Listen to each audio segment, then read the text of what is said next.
नमस्कार Laki kitchen फुडे आपनादेर जानाई स्वागत। आज के आमी आपनादेर माझे हाजिर हयेछि राजभोग मिष्टि बानिये देखाबो। तो आमार राजभोग मिष्टि बानानोर जोन्नो आमी एखाने 2.5 केजी दूध नियेछि। दूधटा आमी आपनादेर माझे छाना केटे देखाबो। तो छाना काटार जोन्नो दूधटा अवश्यई बारबार नेड़े राखते होबे जेन एते सर ना पड़े, सर पड़ले आर छानाटा अत भालो होबे ना। ताई बारबार एइभाবেই नेड़े राखते होबे। तो बंधुरा आमार भिडियोटी ना टेने देखते थाकुन आमी किभाবে छाना काटछि। तो बंधुरा आपनारा एखाने दूध अल्प निয়েও करते पारेन। आमी 2.5 केजी निয়েছি कारण आमार এখন পূজার সময় অনেক আত্মীয় স্বজন আসবে। তো সেই ক্ষেত্রে আমি নিজে হাতেই মিষ্টি তৈরি করে খাওয়াবো, এর জন্য 2.5 কেজি মিষ্টি দুধ নিয়েছি। তো বন্ধুরা এবার এটা ব্লক আসার অপেক্ষায়, ব্লক আসলে পরে আমরা অন্য পদ্ধতিতে যেভাবে ছানা কাটবো দেখিয়ে দিচ্ছি।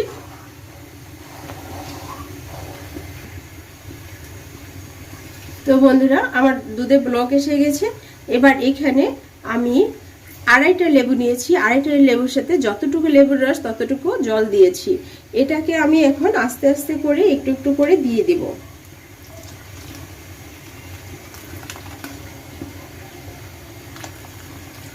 আস্তে আস্তে করে দিয়ে আমি এটাকে ভালো করে মিশিয়ে দেব লেবুর রসটা।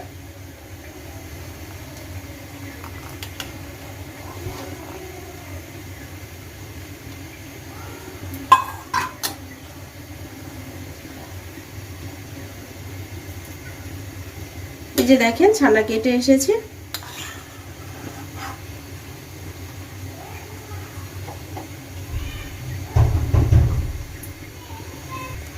তো বন্ধুরা আমি আরো 2 মিনিটের মতো একটু জাল দেব। এই দেখেন ছানাটা একদম সুন্দর দলা পাকিয়ে গেছে, এই যে জলটাও বের হয়ে গেছে। 2 মিনিট পরে আমি নামিয়ে নিব। তো বন্ধুরা দেখেন আমার একদম জলটা আলাদা হয়ে গেছে এবং ছানাটা আলাদা হয়ে গেছে। আমি এবার এটাকে ঢেলে নেব। এখানে একটা জালি নিয়েছি নিচে, আর ওখানে গামছা নিয়েছি। গামছার মধ্যে আমি এবার আস্তে করে আমার ছানাটা ঢেলে দিলাম।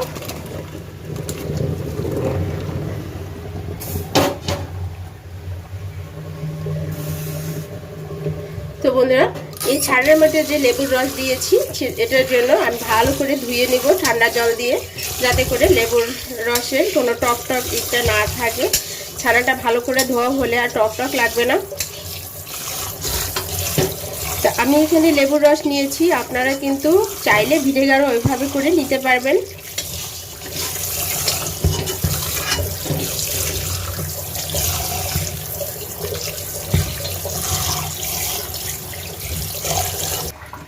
তো বন্ধুরা আমি এই যে এভাবে করে এখন 40 মিনিটের মতো ঝুলিয়ে রাখবো।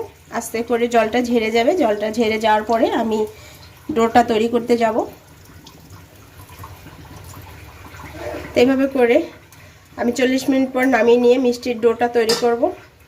তো বন্ধুরা আমি প্রথমত রাজভোগের জন্য মাওয়ার ডোটা তৈরি করে নেব। এখানে এটা হচ্ছে মাওয়া, এটা গুঁড়া দুধ, এটা হচ্ছে আমার ছানা, এটা এলাচের গুঁড়া, এটা চিনি। তো এখান থেকে আমি সব কিছু একটু একটু করে নিয়ে নেব। তো এখানে আমি প্রথমত নিয়ে নিচ্ছি মাওয়া। এবার নিয়ে নিচ্ছি এখানে একটু গুঁড়া দুধ।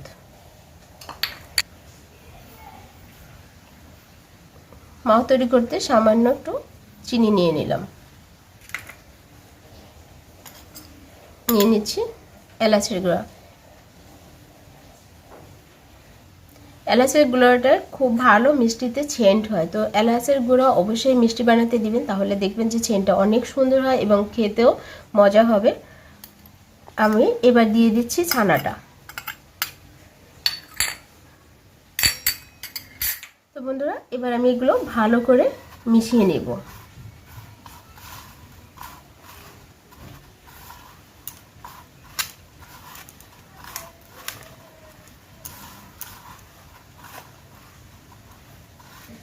তো বন্ধুরা আমার এগুলো ভালো করে মেলানো হয়ে গেছে। এবার আমি হাতের গোড়ালি দিয়ে এটাকে ভালো করে ডো বানানোর জন্য একটু ছেনে নিব হাতের গোড়ালি দিয়ে।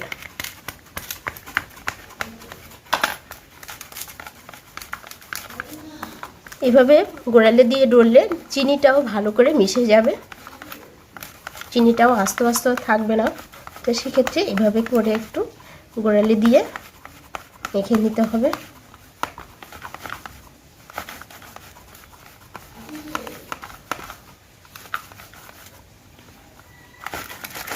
তো বন্ধুরা, রাজভোগের জন্য মাওয়ার যে ডোটা, আমার ডোটা তৈরি হয়ে গেছে। দেখেন কত সুন্দর একটা ডো হয়েছে। এটাকে আমি এখন ছোট ছোট লেচি কেটে লাড্ডু করে নেব। আমার ডোটা সুন্দর হয়েছে। এখান থেকে আমি এবার ছোট ছোট করে লেচি কেটে নেব। ছোট ছোট লেচি কেটে এরপরে এটাকে লাড্ডুর মতো করে নেব।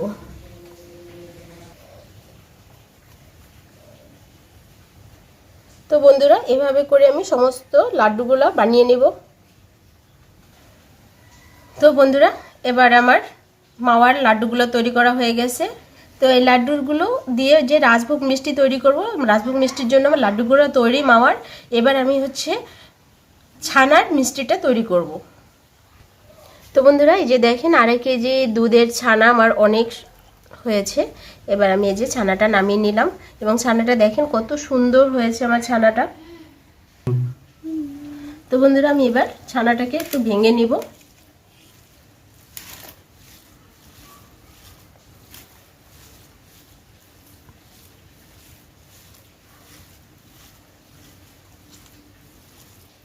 ছানাটা ঝুরঝুরে করে নিলাম।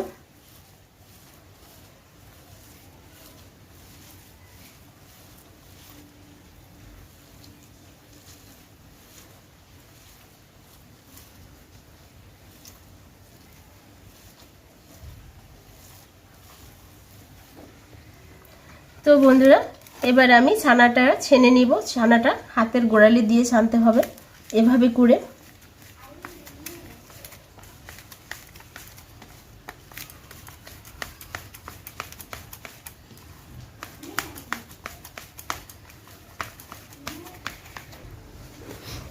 তো বন্ধুরা, আমার ছানাটা ফেটানো হয়ে গেছে।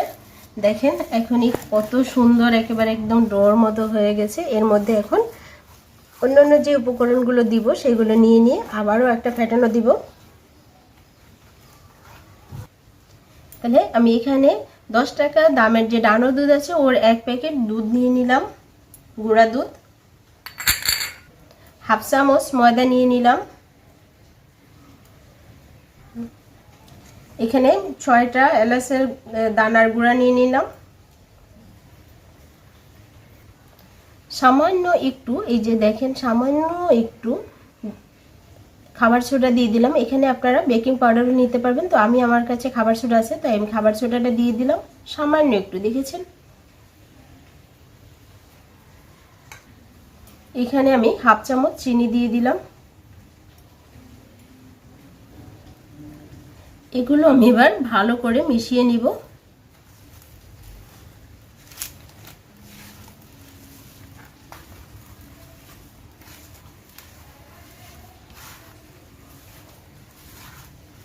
হয়ে গেছে। এবার আবার আমি এটা হাতের গোড়ালি দিয়ে আবার একটু ফেটে নিব।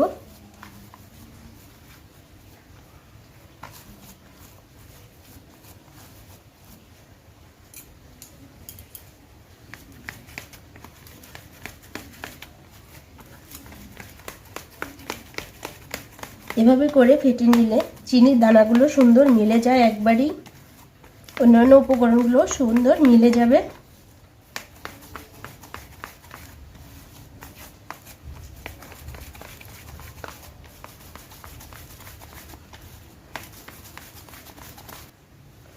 তো বন্ধুরা, আমার ডোটা তৈরি হয়ে গেছে। তো আজকে সপ্তমী, অবশ্যই আমি এই পূজার জন্যই বানাচ্ছি। আমার আত্মীয় স্বজনও আসবে পূজার মধ্যে, তো আমি আপনাদেরও বানিয়ে দেখালাম যে কিভাবে তৈরি করে খাওয়াতে হবে, এবং আমিও তৈরি করলাম। এবং অবশ্যই পূজার মধ্যে তো অনেক মিষ্টি প্রয়োজন, তো সেক্ষেত্রে আপনারা অবশ্যই মিষ্টি তৈরি করে খাওয়াবেন। এবং অন্যান্য উৎসবেও আপনারা অন্য ধর্মের যারা আছেন অবশ্যই অন্যান্য উৎসবে এরকম মিষ্টি নিজের হাতে তৈরি করে খাওয়াতে পারবেন আত্মীয় স্বজনদের। তো আমার ডোটা অনেক সুন্দর হয়েছে। আমি এখান থেকে এবার লেচি কেটে নেব। লেচি কেটে পুরোপুরি মিষ্টিটা তৈরি করে নেব। তো বন্ধুরা, মিষ্টি তৈরি করার জন্য একটু বড় লেচি কেটে নিতে হবে, কারণ এটার মধ্যে আমার আবার মাওয়ার লাড্ডুটা যাবে। তো সেক্ষেত্রে এভাবে করে লেচিগুলো কেটে নিব। তো তো বন্ধুরা আমি লেচি কেটে লাড্ডু করে নিয়েছি। এটার মধ্যে এখন এক এক করে মাওয়ার লাড্ডুগুলো বসিয়ে দেব রাজভোগ তৈরি করার জন্য। তো প্রথমত আমি এভাবে একটু ছিদ্র একটা গর্ত করে নিলাম। গর্ত করে এখানে এই যে মাওয়ার লাড্ডুগুলো বসিয়ে দিলাম। বসিয়ে দিয়ে এভাবে টেনে উপর থেকে ঢেকে দিতে হবে। ঢেকে দিয়ে এভাবে করে নিতে হবে সমানভাবে, যাতে ভিতরে লাড্ডুটা থাকে আর এই ছানার মিষ্টিগুলো যাতে চারপাশে সুন্দরভাবে থাকে।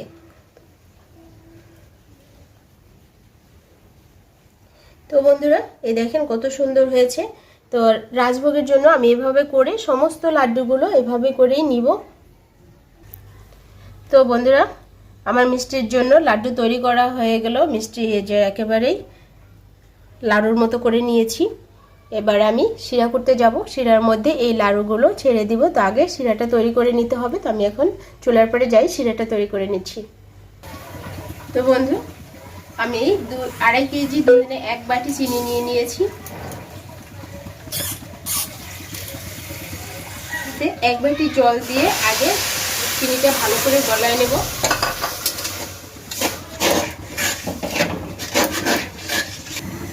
তো বন্ধুরা চিনিটা গলানো হয়ে গেছে। এর মধ্যে আমি আরো 2 বাটি জল দিয়ে দিব।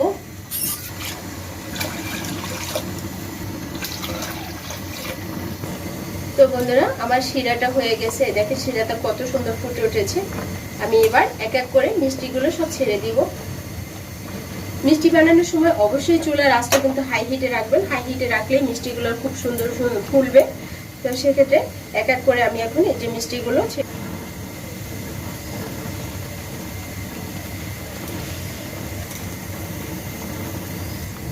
তো বন্ধুরা আমার সমস্ত মিষ্টিগুলো ছাড়া হয়ে গেছে।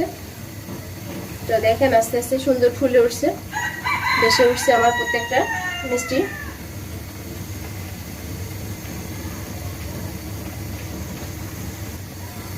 তো বন্ধুরা 15 থেকে 20 মিনিটের মতো এভাবে করে জ্বালাবো আমি।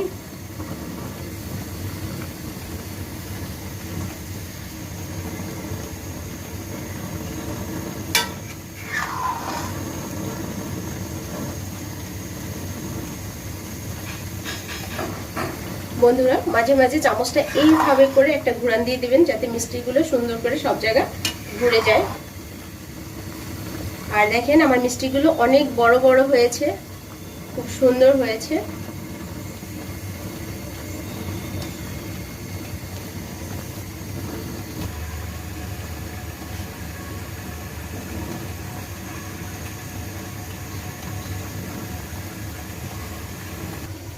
তো বন্ধুরা এবার আমি একটা উঠিয়ে দেখে নেব যে মিষ্টিটা হয়েছে কিনা। ঠান্ডা জলের মধ্যে ছেড়ে দেব। যদি ডুবে যায় তাহলে বুঝবো যে মিষ্টিটা হয়ে গেছে।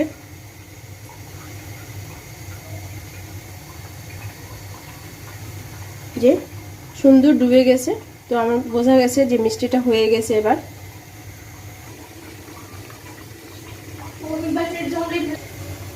তো বন্ধুরা আমি এর মধ্যে একটু গরম জল দিয়ে দিলাম, খালি জল, যাতে শেপটা আমার নষ্ট না হয়। একেবারে গরম জল দিবেন, কিন্তু এটা ঠান্ডা জল দেওয়া যাবে না কিন্তু।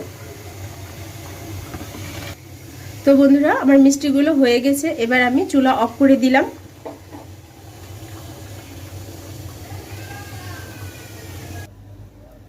তো বন্ধুরা আমি এবার রাজভোগ মিষ্টিগুলো এক এক করে আমি আলাদা একটা বাটিতে শিরা নিয়ে নিয়েছি, ওর মধ্যে উঠিয়ে নেব।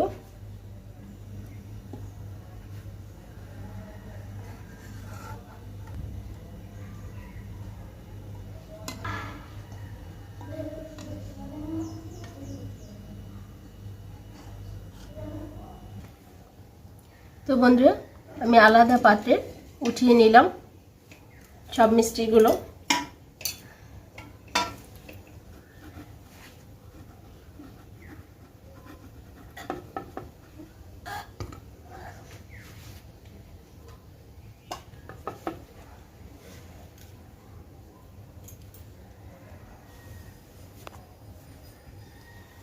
তো বন্ধুরা আমার মিষ্টি তৈরি শেষ। তো আমি আপনাদের একটা কেটে দেখিয়ে দিচ্ছি। এই দেখেন ভিতরের মাওয়াটাও কত সুন্দর একদম গলে গেছে, এটা সুন্দর এইভাবে আছে। তো তো আপনারা অবশ্যই আমার এই রেসিপি অনুসারে এরকম রাজভোগ তৈরি করে খাবেন এবং কেমন হয়েছে আমাকে কমেন্টস করে জানাবেন। আর আমি তো বানিয়েই ফেলেছি, আপনারাও বানিয়ে ফেলেন। আর আমার চ্যানেলটিতে যারা বন্ধু হয়েছেন সাবস্ক্রাইব করে তাদের ধন্যবাদ, আর যারা সাবস্ক্রাইব করে এখনও বন্ধু হননি সাবস্ক্রাইব করে বন্ধু হয়ে যান এবং পাশে থাকা বেল আইকনটি অন করে রাখেন, যাতে করে আপনাদের মাঝে আমার ভিডিওগুলো আপনাদের সবার মাঝে তাড়াতাড়ি পৌঁছায় এবং আমিও আপনাদের মাঝে নতুন নতুন ভিডিও দিতে যাতে উৎসাহ পাই। ধন্যবাদ সবাইকে। পূজায় ভালোভাবে সবাই পূজা উদযাপন করুন, ভালো থাকুন, সুস্থ থাকুন, অবশ্যই সতর্ক থাকবেন, সব দিকে খেয়াল করে চলবেন। ধন্যবাদ সবাইকে।